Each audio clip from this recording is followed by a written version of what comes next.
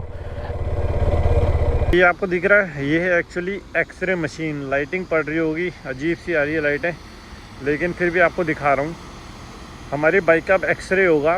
पहले हम वहाँ गए थे एक्सरे करवाने, तो वहाँ पर बाइक को खड़ी करने की जगह नहीं थी, तो उन्होंने बोला कि बंदा तो अंदर रह नहीं सकता क्योंकि हैवी रेडिएशंस हैं, इसके लिए आप इस साइड पे आ जाओ। यहाँ पर हो रही है, बड़ी बड़ी बसेज है ना, उनका होता है यहाँ पर एक्सरे।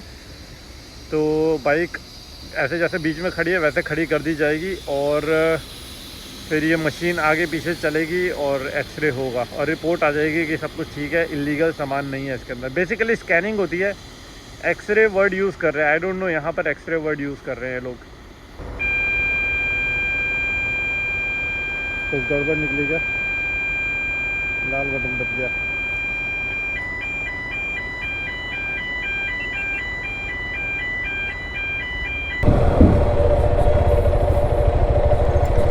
बस यहीं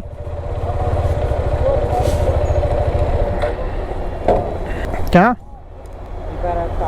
पेपर और कार्ड पासपोर्ट नहीं दूसरा कार्ड नहीं है। बाइक का? हाँ बाइक का कार्ड दे रहा हूँ। दिल्ली से? दिल्ली से। आप कहाँ से हो? मैं कोलकाता से। अच्छा कोलकाता से हो।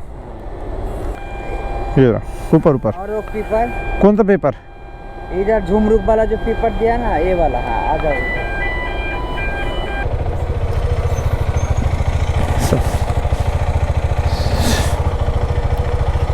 Sir no slip return slip. Okay okay okay bye sir. तो जितना भी प्रोसेस था ना यहाँ पर, वो करते करते यहाँ पर लगभग 2 घंटे लग गए। एक्सरे हुआ, स्कैनिंग हुई, पासपोर्ट कंट्रोल, भाई साहब इतनी सारी चीज़ें हुई, पर एक चीज़ जो चाहिए थी वही नहीं हुई है, पासपोर्ट पे स्टैम्प। अरे यार पासपोर्ट पे स्टैंप तो दिया करो, वो यादगार रहता है। पासपोर्ट खोलो ना तो दिखता है ओ सऊदी की भी स्टैंप लगी हुई है, तो एक बहुत अच्छा लगता है अंदर से। लेकिन मैं बहुत ज़्यादा शॉक्ड हूँ इस चीज़ को जान कर के सऊदी स्टैंप नहीं लगाता। बहुत ज़्यादा मेरे को ये शॉकिंग सीन है अभी, क्योंकि ईरान का समझ आता है नहीं लगाता, क्योंकि उसके ऊपर सैंक्शंस हैं, तो ट्रैवलर्स को इन फ्यूचर प्रॉब्लम आ सकती है। वो कंट्रीज़ उनको एक्सेप्ट ना करे कि आपने ईरान में क्यों एंट्री ली थी। इराक का भी समझ आता है, इजराइल का भी समझ आता है, लेकिन सऊदी का मैं नहीं समझ सकता, बिल्कुल नहीं समझ सकता। क्योंकि सऊदी का जो है पासपोर्ट भी स्ट्रॉन्ग है, सऊदी की वैल्यू भी है, गुडविल भी है इन द होल वर्ल्ड। लेकिन आई डोंट नो, कोई होगा रीज़न। अगर आप लोगों को पता है तो बता देना कमेंट सेक्शन में, ताकि मैं भी पढ़ लूँ और मुझे भी आइडिया लग जाए। बाकी आज अभी जो हमारा डिस्टेंस है वो है यहाँ से 6 घंटा 10 मिनट। अभी टाइम हो चुका है 7:30। गूगल मैप्स के हिसाब से हमें 2:30 बज जाएंगे रियाद पहुँचने में, जो कि हम जाने नहीं वाले। तो आज हम लगभग और चलाने वाले हैं 100-150 किलोमीटर या 200 किलोमीटर चला लेंगे। 9 साढ़े 9 बजे तक चला लेंगे, 10 बजे तक चला लेंगे। अगर हमें बीच में कोई होटल दिख गया तो आज वहीं पर ही गाड़ी लग जाएगी भाई। इसके आगे नहीं चलाऊंगा मैं बाइक। और रात को भी इसलिए अभी चला रहा हूँ क्योंकि रोड मुझे अभी का पता है कि रोड बहुत प्यारी है, लेफ़्ट राइट कोई गड्ढा ऐसा नहीं आने वाला, सीधी सीधी रोड चलने वाली है। तो इस वजह से मैं खाली इस समय चला रहा हूँ, नहीं तो मैं अवॉइड कर देता हूँ रात के समय बाइक चलाना। मैंने ना बहुत टाइम पहले ना अपने से एक प्रॉमिस किया था कि ना मैं रात को बाइक नहीं चलाऊंगा अनटिल एंड अनलेस कोई इमरजेंसी है या फिर कोई रीज़न है मेरे पास। लेकिन अभी मैंने बोल दिया भाई साहब साहब मैं नहीं चला रहा रात को ना, अभी कोई रीज़न है बाइक चलाने का रात को और कोई पॉइंट नहीं बनता। आई strictly avoid riding at night, चाहे कुछ भी हो जाए। अभी मैं एक फॉरेन लैंड में हूँ तो वो एकदम से दिमाग में ना बात याद आ गई जो मैंने पहले अपने लिए सोच रखी थी कि मुझे नाइट राइड नहीं करनी है। अगर कोई होटल दिखा तो ठीक है, क्योंकि मुझे नहीं लगता कि अभी आसपास कोई सिटी या फिर कोई ऐसा एरिया है जहाँ पर होटल होंगे। अगर कोई आसपास पेट्रोल पंप भी दिख गया ना, मैंने गाड़ देना है वहाँ पर टेंट और आज रात वहीं पर ही सो जाऊँगा। रात के समय मैं रिस्क नहीं ले रहा। ये जो राइड है बिल्कुल अपने एंड स्टेजेस पे है और कोई भी एक ऐसी स्टुपिडिटी जो मैं बाद में रिग्रेट करूँ कि यार रात को क्यों चलाई मैंने, तो मैंने बोल दिया कि भाई या तो किसी पेट्रोल पंप पे रुक जाओ, नहीं अगर कोई पेट्रोल पंप आ रहा होटल दिख गया तो होटल पे रुक जाओ। अभी मैं कंफर्टेबल नहीं हूँ राइड करने में। इंडिया में होता तो एक बार को सोच लेता, लेकिन इंडिया में भी होता तब भी यार कोई ऐसा थोड़ी है, मारा मारी थोड़ी है कि मेरे को आज अभी बाइक चलानी है तो बोल दिया भाई रुक जाओ। अब यहाँ से सबसे पास भी अगर कोई है ना तो है हुफुफ 236 किलोमीटर लिखा हुआ है। 3 घंटे का रास्ता कम से कम, अगर मैं नॉन स्टॉप 100 की स्पीड चलूँगा तो। होटल तो दिखा नहीं पर हाँ पेट्रोल पंप ज़रूर दिख गया है। तो अब यही लग रहा है कि बस होटल यहाँ पर ही रुक जाओ। सही बता रहा हूँ, आंखें ऐसे ना इस समय जो मर्जी कर लो यार, जब आप इतनी लंबी राइड पे होते हो ना तो ना थकावट हो जाती है, और ख़ासकर जब आप लोग बाइक पे होते हो तो देखते हैं यहीं पर ही मेरे ख्याल से कुछ सेटअप करके बात करने की कोशिश करते हैं कि यहीं पर ही अपना अरेंजमेंट हो जाए। तो मेरे को तो आंखें ऐसे बंद हो रही है कि भूख लगी है लेकिन खाना भी ना खाऊं और आंखें बंद करूं और सो जाऊं बस। चलो इनसे पता कर लिया है, खाने पीने का अरेंजमेंट भी यहीं पर ही है, अपना डिनर हो जाएगा। टेंट का भी पूछ लिया इनको तो इन्होंने बोला कि यहाँ पर आप कहीं पर साइड पे लगा लो, कोई दिक्कत नहीं है। तो आज तो यही होगा भाई साहब। सो वो रहा पेट्रोल पंप और यहाँ पर आज का अपना आशियाना सजा दिया है। बाइक्स दोनों यहीं पर ही पार्क कर दिए हैं। पेट्रोल पंप पे पूछ लिया है कि हम लोग क्या टेंट लगा लें, तो उन्होंने बोल दिया लगा सकते हो आप। अपना सारा सामान टेंट के अंदर इस समय डाल दिया है। मौसम में भी ज़्यादा ठंडा नहीं है, ठीक है वेदर, आराम से नींद आ जाएगी इतना ज़रूर है। बट यहाँ से यार ये जनरेटर की आवाज़ आ रही है। अब वो वैसे तो हम थके हुए हैं, नींद आ ही जाएगी। और जस्ट इसके पीछे ही एक रेस्टोरेंट है, ये वाला एरिया। तो अभी वहाँ पर जाके अपना डिनर करेंगे और आज का जो दिन है वो यहीं पर ही एंड करेंगे, क्योंकि आगे का कोई आइडिया नहीं है कि आगे कितना दूर जाएं, कोई होटल मिलेगा नहीं मिलेगा, आगे कितना कोई विलेज है या फिर मतलब कुछ भी है नहीं है, कोई आइडिया तो है नहीं हमें। तो बस यहीं पर ही अपना कैंप इसलिए सेटअप कर दिया। और रात का समय, और मुझे ना रात के समय ना इस समय ना बाइक नहीं चलानी। मैंने आपको बता ही दिया है कि मेरे अंदर इतनी हिम्मत नहीं है कि मैं रात के समय इस समय कोई भी रिस्क लूं, क्योंकि ये राइड बिल्कुल एंड डेज में है। थकावट ऑलरेडी इतनी हो चुकी है बॉडी में, और रात में एक छोटी सी भी गलती हो जाएगी तो फिर प्रॉब्लम हो सकती है। बाकी अपना जो सामान है, अपना जितना भी है ना, टेल बैग, टैंक बैग, सब कुछ इसके अंदर ही डाल दिया है मैंने। और ये चेन तो ख़राब है, चलो कोई बात नहीं, पहले अपना डिनर करने चलते हैं और फिर टाटा बाय बाय आपको करेंगे अच्छी तरह से। तो ये वो रेस्टोरेंट है जो मैं आपको दिखा रहा था ना कि साथ में ही रेस्टोरेंट है। तो यहाँ पर लोग ऐसे बैठे हुए हैं। अब मुझे ये चीज़ ना मैंने सेम ईरान में भी देखी थी, ऐसे ही कई रेस्टोरेंट्स बने हुए थे। और पाकिस्तान के भी मैंने कई वीडियोस देखे हैं ना, जैसे कोई फ़नी वीडियोस होते हैं या कुछ उसमें जैसे रेस्टोरेंट में बैठते हैं, तो ऐसे ही कुछ रेस्टोरेंट्स उनमें भी होते हैं। मैंने इंडिया में नहीं देखा है ऐसा बिल्कुल भी, चाहे मतलब किसी भी एरिया में मैंने नहीं देखा, होता हो तो कुछ आइडिया नहीं है। और ये है आज का अपना खाना। यहाँ पर ज़्यादातर नॉन वेज ही था, पर इनके पास ये दाल थी तो मैंने ये दाल मंगा लिया। साथ में ये देखो, ये इतनी बड़ी रोटी है इनकी। और मैं वैसे दूसरों की प्लेट में देख रहा था कि क्या खा रहे हैं वैसे वो पता 3 रोटियाँ लेके सब बैठे हुए हैं, 3, और मुझे नहीं लगता कि मैं एक रोटी भी प्रॉपरली खा पाऊँगा। तो ठीक है, डाइट की बात होती है। साथ में अपने लिए ना ये 7 अप और लेमन सोडा बनाया है भाई। इनसे मांगा नींबू, नमक और लिम्का नहीं थी तो 7 अप से काम चला दिया है। तो आज का अपना डिनर का अरेंजमेंट हो गया। रहने का अरेंजमेंट हो गया, सोने का अरेंजमेंट हो गया, और अपने कहाँ गया ये अपने चार्जिंग का भी अरेंजमेंट यहाँ पर हो चुका है। तो बस इसको फिनिश करते हैं अब यहाँ पर। तो अभी बज रहे रात के 12 बज रहे हैं अभी, और ये आज का मेरा घर है। सारा सामान फैला दिया है, बस अपना डेटा कॉपी कर रहा हूँ। लैपटॉप बिल्कुल डेड हो चुका है और मेरे पास इतना स्पेस नहीं है कि मैं मतलब रखूँ कहाँ। इसके लिए इमरजेंसी में पावर बैंक से चार्ज कर रहा हूँ। वैसे मैं पावर बैंक से चार्ज करता नहीं हूँ कभी, लेकिन 10 मिनट का रह गया डाटा कॉपी करना, अदरवाइज़ मेरे पास कुछ है ही नहीं। इतना डाटा पिछले 3 दिन से कॉपी नहीं कर पाया, इतना हेक्टिक हो गया सब कुछ। एनीवेज, जैसे मैंने आपको बता दिया, आज हम टेंट में सो रहे हैं, तो बस यही है आज का अपना आशियाना। तो आज का व्लॉग जो है मैं यहीं पर ही एंड कर रहा हूँ। किसी भी रीज़न से आज का व्लॉग अच्छा लगे तो आपको पता है क्या करना है, चैनल पे नए तो सब्सक्राइब ज़रूर कर देना। और मेरा गला बहुत ख़राब हो गया भाई साहब। चलो इसी के साथ अब मैं आपसे मिलता हूँ सऊदी अरेबिया के नेक्स्ट पार्ट में। Till then ride hard, ride safe. This is me dream chaser signing off. Bye bye.